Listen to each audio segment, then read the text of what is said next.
Bem-vindos a mais um videocast, o nosso terceiro videocast. Nos dois primeiros falamos da entrada para a universidade, dos métodos de estudo e hoje vamos falar também de um tema que preocupa a muitos estudantes, que é a procrastinação. A procrastinação é muitas vezes associada à preguiça, à falta de vontade, falta de responsabilidade, levando depois ao adiamento consciente ou inconsciente das tarefas e muitas vezes a culpabilização por não cumprir prazos, não cumprir desafios. E portanto hoje vamos ver que não é tanto assim. E por isso temos connosco duas maravilhosas convidadas, a Sofia Proença, que é estudante do terceiro ano de Psicologia, da Faculdade de Psicologia, e a Teresa Tudela, que é psicóloga da educação e que fez a sua tese de mestrado exatamente neste tema. Portanto, hoje temos connosco uma estudante e uma profissional e entendida neste tema. Portanto, vamos sair daqui seguramente com orientações, mas também com um conhecimento e uma percepção exatas daquilo que é a procrastinação, porque é que surge, mas sobretudo como é que a podemos mitigar. Então, boa tarde às duas. Eu começava talvez por perguntar à Teresa o que é para si a procrastinação?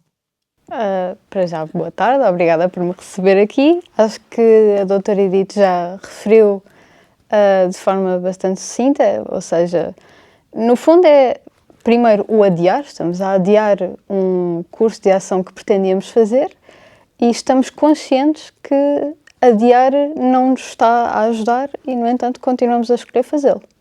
Essa é, assim, a definição mais essencial. Sofia, partilha da ideia da Teresa, o que é para si, se quiser falar até em primeira pessoa, não é? O que é para si procrastinar ou a procrastinação? Antes de mais, agradecer também o convite. Eu diria sim que é exatamente a mesma coisa, partilho das mesmas palavras, em que nós estamos a adiar uma tarefa, conscientes das consequências negativas de não a fazer e das positivas de a fazer, mas ainda assim é como se tivéssemos uma força cá dentro que nos bloqueia, eu acho. Então, e no vosso entender, o que é que pode levar um estudante universitário a procrastinar e em que momentos é que isso pode acontecer? Se quiseres começar. Ok, então eu diria que são imensos, às vezes é uma combinação de fatores, não é? Eu diria que, em primeiro lugar,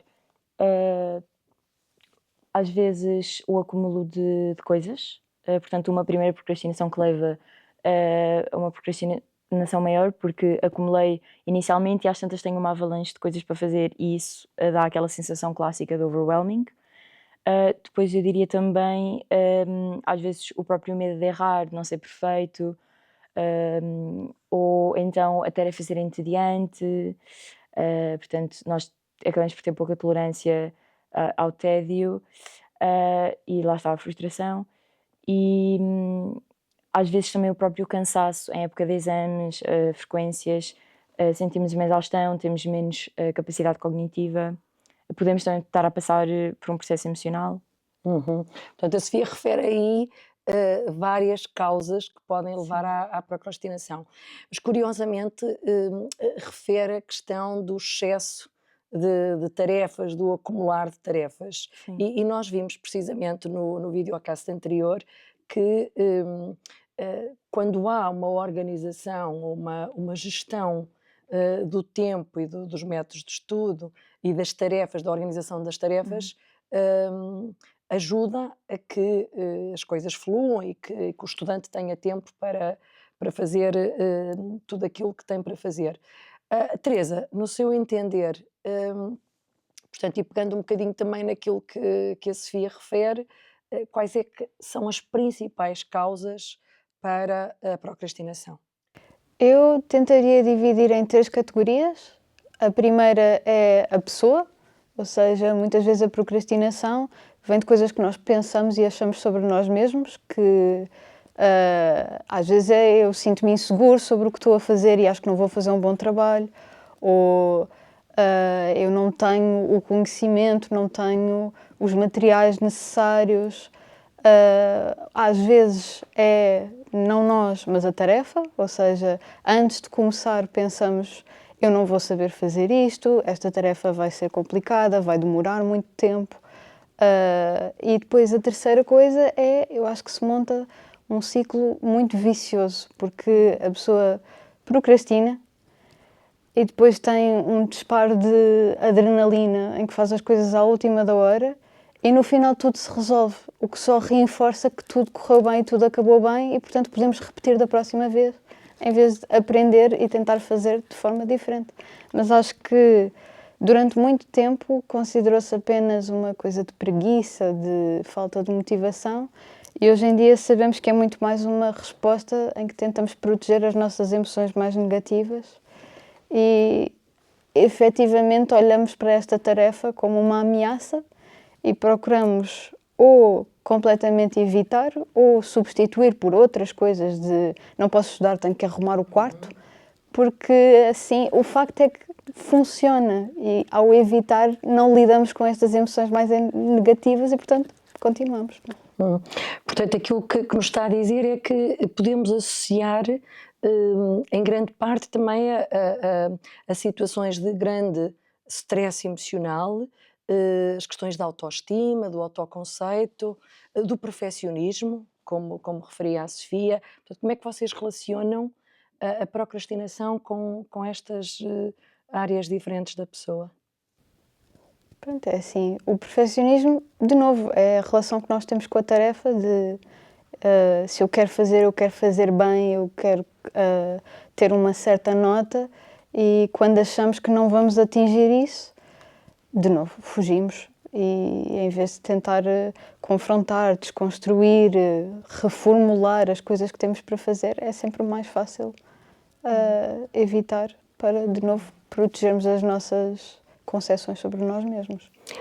Há pouco a Teresa referia também que muitas vezes o facto de procrastinar se deve a uma percepção de incapacidade, de falta de ferramentas emocionais, mas também cognitivas, comportamentais, etc. E que por vezes basta a pessoa começar a desempenhar a tarefa para que tudo se desenvolva. Ora, falamos também muitas vezes de uma procrastinação passiva versus a procrastinação ativa. Como é que as diferenciam e que é que pode estar por trás destas duas modalidades? Não sei se queres começar? Eu posso. Pronto. É uma coisa que já é mais ou menos estudada e não é completamente consensual, mas o facto é que há pessoas que preferem ter esta adrenalina para trabalhar e, portanto, escolhem ativamente adiar as coisas porque sentem que esse ritmo, e o facto é que todos conhecemos pessoas que escolhem profissões de alto stress e que se sentem mais satisfeitas nesse tipo de clima e, portanto, existem pessoas que fazem uma escolha intencional e isso é uma procrastinação mais ativa e existem pessoas que, de novo, é mais um evitamento, uma autoproteção e, portanto, fogem. Peço desculpa. Sofia, agora falando um bocadinho no seu caso pessoal, acontece-lhe por vezes procrastinar e se sim, a que fatores atribui essa procrastinação? Sim, eu acho que é comum mesmo a quase todos os estudantes e admiro quem não tem esta dificuldade. Eu até vim para aqui não só com as minhas experiências pronto, nas costas, mas também com todas as pessoas com quem falo frequentemente sobre este tema e são comuns os fatores, eu diria, como já mencionei, principalmente a questão do tédio e da frustração. Nem todas as matérias de todas as cadeiras nos interessam da mesma forma e então até aqui um bocado incrementado pela influência das redes sociais em nós e no nosso sistema dopaminérgico, acabamos por tornar-nos muito menos tolerantes à questão da, pronto, se a tarefa é cativante para nós ou não, e depois acredito que muitas vezes nos inibamos de iniciar um trabalho, por exemplo, porque queremos fazê-lo perfeito e lá está o que é que ele diz sobre nós e sobre as nossas crenças, né? Este lado do triângulo do eu. E pronto, portanto, lá está, aqui alinhada à ideia também da preguiça, que a procrastinação não é equivalente à preguiça, porque na preguiça nós não queremos fazer nada, na procrastinação nós queremos, mas estamos impedidos lá está, pelo desconforto, né? Portanto, nós não evitamos a tarefa, mas a emoção, eu diria, e portanto, lá está, muitas vezes é a insegurança de confirmar a crença de que não vou fazer aquilo perfeito, mas curiosamente deixamos para a última, e isto acontece-me a mim e a muitos de nós, deixamos para a última e à última fazemos imperfeito porque não tivemos tempo. Portanto, acabamos por novamente um ciclo vicioso.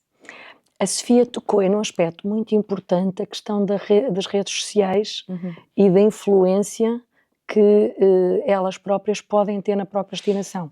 Porque, como diziam há um bocadinho, muitas vezes o que leva a procrastinar é a dificuldade em iniciar a tarefa, não é? Aquele momento de começar e da pessoa se organizar para a tarefa. E provavelmente as redes sociais na atualidade também têm um peso enorme, porque acabam por ser uma condicionante ou uma limitação para o início da tarefa. Qual é que é a vossa perspectiva sobre esta influência? Eu, como já mencionei, eu acho que aqui pronto, pode ser muito negativa, porque nós vivemos numa era tecnológica e que traz muitos aspectos positivos, certamente, mas depois também, se nós não nos soubermos regular, ficamos com o sistema dopaminérgico desreguladíssimo e lá está, e depois temos mais dificuldade em adiar gratificações, em lidar com uma tarefa que é menos estimulante, por exemplo, ler, comparativamente a estar no TikTok, e depois lá já estamos rodeados destas tecnologias e não conseguimos propriamente escapar a elas, temos a tendência de pegar no telemóvel, temos as notificações quando estamos a estudar, mesmo fora da tarefa, depois quando vamos iniciar a tarefa é difícil começar, é difícil manter-nos nela por mais de 5 minutos, 10. Teresa, que estratégias é que sugere e que considera eficazes para mitigar esta questão? Pronto, acho que voltaria a dividir entre o eu e a tarefa. Acho que é muito importante parar de pensar na procrastinação como preguiça e começar a olhar mais para estas emoções negativas e o que é que podemos fazer sobre elas. E, portanto, às vezes, de novo, é pensar nesta motivação. E é uma coisa que não é muito intuitiva, acho que não recebemos muita educação sobre pensar nos nossos sentimentos em relação às tarefas que temos para fazer, mas às vezes é um exercício muito importante de, antes de começar uma coisa, eu acho que isto vai ser fácil ou difícil, eu tenho interesse pessoal nisto, eu já fiz qualquer coisa parecida com isto antes, e tirar um tempinho, de novo, não tem que ser muito tempo, mas uns 5, 10 minutos para reavaliar como é que eu me sinto e se eu começo a pegar nas coisas para estudar e começo a sentir a necessidade de fugir e de começar a fazer outras tarefas, também tirar um bocadinho para estar nesse desconforto de porque é que eu estou a fugir, o que é uma ameaça neste momento. E depois, relativamente à tarefa, a doutora Edith mencionou que um dos grandes problemas é o começar e a verdade é que quando falamos em começar metemos em nós mesmos uma expectativa muito grande e, portanto, acho que é muito importante investir em estratégias de tentar molhar o pé na água em vez de saltar de cabeça. E isso às vezes é, por exemplo, em vez de eu imediatamente começar a organizar um trabalho inteiro, eu pegar numa página e pensar que secções é que este trabalho tem e escrever uns tópicos. Para cada um destes tópicos, uma introdução. O que é que eu quero mencionar nesta introdução? Escrever subtópicos. Para o primeiro subtópico, será que há mais subtópicos? E acabar com subtópicos tão pequeninos que, de novo, eu não consigo neste momento escrever uma tese, mas eu consigo escrever uma primeira definição de um conceito. Outra estratégia é, principalmente no meio académico, há uma certa pressão para o perfeccionismo de escrever uma coisa bem feita, bem estruturada, coerente. E eu acho que as pessoas caem no erro da primeira tentativa ter que ser ótima. Eu acho que é preferível a pessoa começar por escrever um parágrafo nas suas próprias palavras, zero linguagem científica, uma coisa que tenha princípio, meio e fim e que só faça sentido para mim mesmo. E quando eu olhar para esse parágrafo e pensar, estão aqui todas as ideias que eu preciso de mencionar, então trabalhar numa linguagem mais científica, mais profunda e lentamente ir construindo em vez de pôr demasiada pressão na primeira tentativa. Acho que isto são algumas sugestões que eu deixo. Ok, Sofia, revê-se nestas sugestões apresentadas pela Teresa, é desta forma que tem combatido alguma vontade ou alguma tendência para procrastinar? Sim, eu acho que as sugestões são mesmo excelentes porque lá está, a forma como nós vemos a tarefa, o próprio conteúdo da tarefa estão a modelar o nosso evitamento e se nós dividirmos aqui a questão de colocar o pé, pronto, a dividirmos em passos mais pequeninos e focarmos só no próximo passo, eu acho que tem resultado imenso sempre que eu ou outra pessoa que eu conheça dissecamos o trabalho, percebemos o que é que temos de fazer. Também a questão às vezes não perceber, quando ainda não iniciei também ainda não percebi o que é exatamente para fazer, por isso catastrofizo, eu acho que vai ser uma coisa gigante e lá está o desconhecido, é desconfortável porque não sei exatamente o que é, mas se eu só começar, dar o primeiro passo, é sempre mais fácil dar o resto. E se eu colocar em coisinhos mais pequenos ou então, por exemplo, ir criando pausas, eu acho que resulta imenso. Torna as coisas mais pequenas e menos assustadoras. Uhum. Estamos quase a chegar ao fim. Agora, para terminar, eu gostaria só de vos pedir que deixassem uma mensagem a quem nos ouve, no sentido de levarem daqui também algumas orientações para lidar melhor com esta questão. Não sei, queres começar? Ok, então eu acho que, e tenho a certeza que partilhamos toda esta ideia, seja qual for a idade, seja no mundo académico ou do trabalho, apesar de haver esta necessidade de termos a nossa formação, ou seja, é normal que haja stress associado, o mais importante é a nossa saúde mental e às vezes olho para mim e para os meus e reparo que estamos num nível de stress ou de exaustão que não são saudáveis, não são adaptativos. Por isso eu acho que colocar isso em primeiro lugar é essencial e se calhar um aspecto que acho que me ajuda imenso é no meio da confusão que é, seja emocional, seja cognitiva que vem em estarmos no ensino superior e não só, ter um objetivo estabelecido, ou seja, uma coisa abrangente ou mais específica que nos guia sempre, ou seja, uma luz, um combustível, é muito bom para, lá está, estes momentos de catástrofe em que não sabemos bem para onde nos pegar, não é? Agarrar-nos às coisas boas ajudam também a guiar-nos na dificuldade académica. Muito obrigada, Teresa. Eu diria, em primeiro lugar, que é preciso trabalhar um bocadinho na aceitação. Ou seja, se eu dou por mim a procrastinar, não é preciso pensar que já estraguei a tarde toda e que já dei cabo do ritmo de estudo, se tenho um dia mau.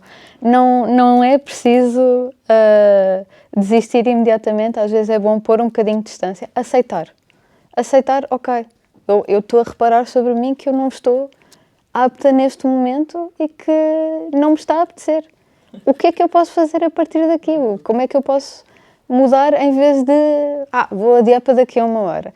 Daqui a 1 hora eu não sei se vou estar melhor. Portanto, aceitar primeiro, ficar consciente do que se está a passar e depois procurar a solução que for preciso. A última mensagem que eu deixo é que eu acho que há uma coisa na qual todos podemos trabalhar incrementalmente ao longo do nosso desenvolvimento, em tudo o que nós fazemos, na verdade, que é a autorregulação. Acho que quer seja estudo diário, a planear a semana, planear a altura dos exames, pensar no antes, durante e depois, pensar como é que eu vou planear a minha tarde de estudo, como é que eu sei se ela está a correr bem e depois de eu acabar de estudar, antes de fechar os livros, como é que correu? Eu senti-me motivada, eu senti-me produtiva. Sim, não, porquê? E deixar um post-it pequenino de amanhã eu quero fazer tal coisa de forma diferente e que isso se torne o antes de amanhã. Muito obrigada às duas, chegamos ao final, portanto, ficarmos com a ideia de que a procrastinação não é nenhum bicho de sete cabeças, portanto é algo que nos acontece a todos, e de facto o importante é nós tomarmos consciência de que estamos a adiar uma tarefa e que podemos trabalhar sobre isso. Portanto, é importante pensarmos porque é que procrastinamos, porque é que adiamos, porque é que não estamos a cumprir os prazos e os objetivos e dar-nos a oportunidade de modificar esse comportamento. Uma sugestão que eu deixo aqui também para mitigar também esta questão da procrastinação é usarmos o efeito sanduíche. Podemos pegar por uma tarefa mais gratificante, mais prazerosa, e depois logo a seguir irmos para uma menos prazerosa e voltarmos novamente a uma positiva e assim por diante. Portanto, é importante nós fazermos este trabalho de autorreflexão, de autoconhecimento e de autoaceitação e, como tal, chegarmos à regulação do nosso comportamento. Vemo-nos no próximo episódio. Até lá, espero por si.